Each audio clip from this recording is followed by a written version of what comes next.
জেলের ভিতরে কেমন আছেন তৌহিদ আফ্রিদি, বিলাসিতা নাকি কষ্টের জীবন?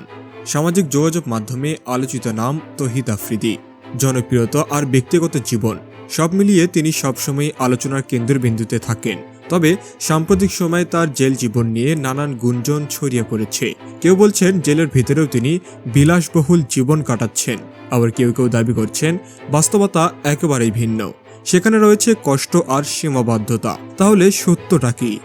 বাংলাদেশের কারাগারগুলোতেও সাধারণত কঠোর নিয়মকানুন মেনে চলতে হয়। একজন বন্দী হিসেবে যেই থাকুক না কেন তাকে নির্দিষ্ট নিয়মের মধ্যে থাকতে হয়। জেলের খাবার, ঘুম, চলাফেরা সবকিছুই নির্দিষ্ট সময়সূচি অনুযায়ী পরিচালিত হয়। সূত্র জানায় তৌহিদ আফ্রিদির ক্ষেত্রেও এর ব্যতিক্রম হয়নি। তিনি সাধারণ বন্দীদের মতোই নিয়ম মেনে চলছেন। প্রতিদিন নির্দিষ্ট সময়ের মধ্যেই খাবার গ্রহণ, গণনা এবং সীমিত সময়ের জন্য হাঁটা চলা এসবই তার দৈনন্দিন রুটিনের অংশ।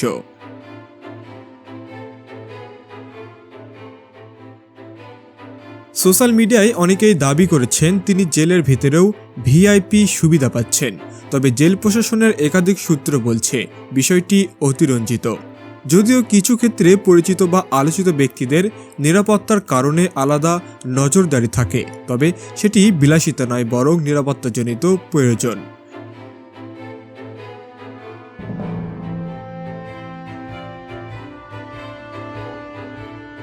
বিশেষজ্ঞরা বলছেন বাংলাদেশের ভিআইপি বন্দীদের জন্য আলাদা কোনো বিলাসবহুল ব্যবস্থা আনুষ্ঠানিকভাবে নেই।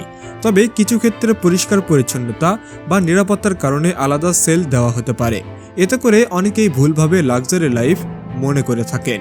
কারাগারের খাবার সাধারণত খুবই সাদামাটা, ডাল, ভাত, সবজি, মাঝে মাঝে মাছ বা মাংস।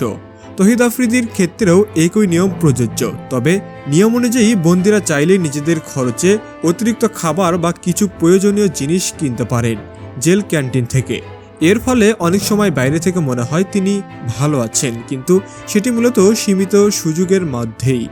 কারাগারের জীবন শুধু শারীরিক নয়, মানসিকভাবেও কঠিন। স্বাধীনতা হারানো, পরিবারের থেকে দূরে থাকা এসবই একজন মানুষের ওপর বড় প্রভাব ফেলে। ঘনিষ্ঠ সূত্রগুলো বলছে তৌহিদ আফ্রিদি শুরুতে মানিয়ে নিতে কিছুটা কষ্টে ছিলেন, তবে ধীরে ধীরে তিনি পরিস্থিতির সাথে খাপ খাইয়ে নিচ্ছেন। সময় কাটানোর জন্য বই পড়া, নামাজ পড়া বা সহবন্দীদের সাথে কথা বলা এসবের মধ্যেই দিন কাটছে। যেহেতু তিনি একজন পরিচিত মুখ, তাই জেলের ভিতরে তার নিরাপত্তা নিশ্চিত করতে অতিরিক্ত নজরদারি রাখা হচ্ছে। এতে করে অনেক সময় তাকে সাধারণ বন্দীদের তুলনায় আলাদা রাখা হয়। এই আলাদা থাকার বিষয়টি অনেকেই ভুলভাবে বিশেষ সুবিধা হিসেবে দেখছেন, কিন্তু বাস্তবে এটি নিরাপত্তার জন্য নেওয়া পদক্ষেপ। জেলের নিয়ম অনুযায়ী নির্দিষ্ট সময়ের মধ্যে পরিবারের সদস্যরা দেখা করতে পারেন। তৌহিদ আফ্রিদির ক্ষেত্রেও একই নিয়ম প্রযোজ্য। তবে যেহেতু তিনি পরিচিত ব্যক্তি, তাই দর্শনার্থীর সংখ্যা বেশি হওয়ার সম্ভাবনা থাকে। এজন্য কখনো কখনো সাক্ষাতের ক্ষেত্রে অতিরিক্ত নিয়ন্ত্রণ আরোপ করা হয়।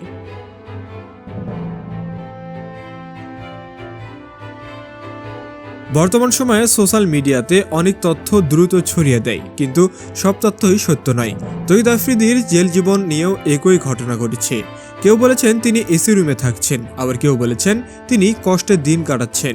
বাস্তবে সত্যটা মাঝামাঝি, না পুরো বিলাসিতা না পুরো দুর্ভোগ, বরং নিয়মের মধ্যেই সীমাবদ্ধ একটি জীবন। আইন ও কারা বিশেষজ্ঞরা বলছেন কারাগার মানেই সীমাবদ্ধতা, সেখানে বিলাসিতা বলে কিছু নেই। তবে পরিচিত ব্যক্তিদের ক্ষেত্রে নিরাপত্তার কারণে কিছু ভিন্ন ব্যবস্থা নেওয়া হতে পারে, যা বাইরে থেকে আলাদা মনে হয়। সবচেয়ে বড় প্রশ্ন, এই পরিস্থিতি থেকে বের হয়ে ভবিষ্যতে কি করবেন তৌহিদ আফ্রিদি? বিশ্লেষকরা মনে করেছেন এই অভিজ্ঞতা তার জীবনের বড় পরিবর্তন আনতে পারে।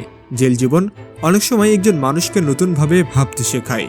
সব মিলিয়ে বলা যায় তৌহিদ আফ্রিদির জেল জীবন নিয়ে যে লাক্সারি লাইফের কথা বলা হচ্ছে তা পুরোপুরি সত্য নয়, আবার একেবারে দুর্বিষহ অবস্থাও নয়। কারাগারের নিয়ম, সীমাবদ্ধতা এবং বাস্তবতার মধ্য থেকেই তিনি দিন পার করছেন।